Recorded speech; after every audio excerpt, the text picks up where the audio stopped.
Crispy broast.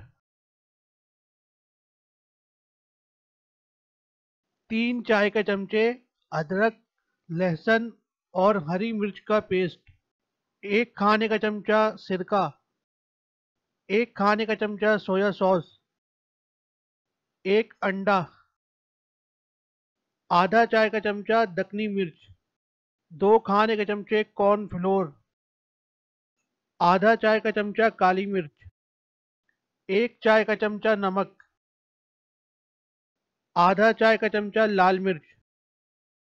आधा चाय का चमचा बेकिंग पाउडर।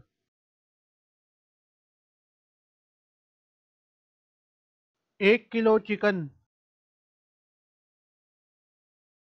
इसे 8 से 10 घंटे के लिए रख दें।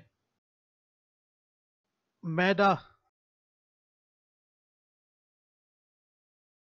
कोट करें।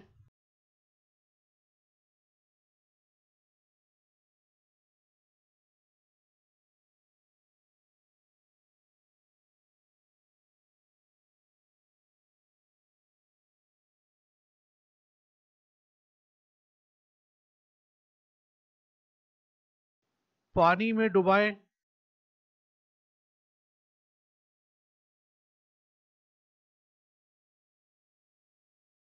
कोट करें।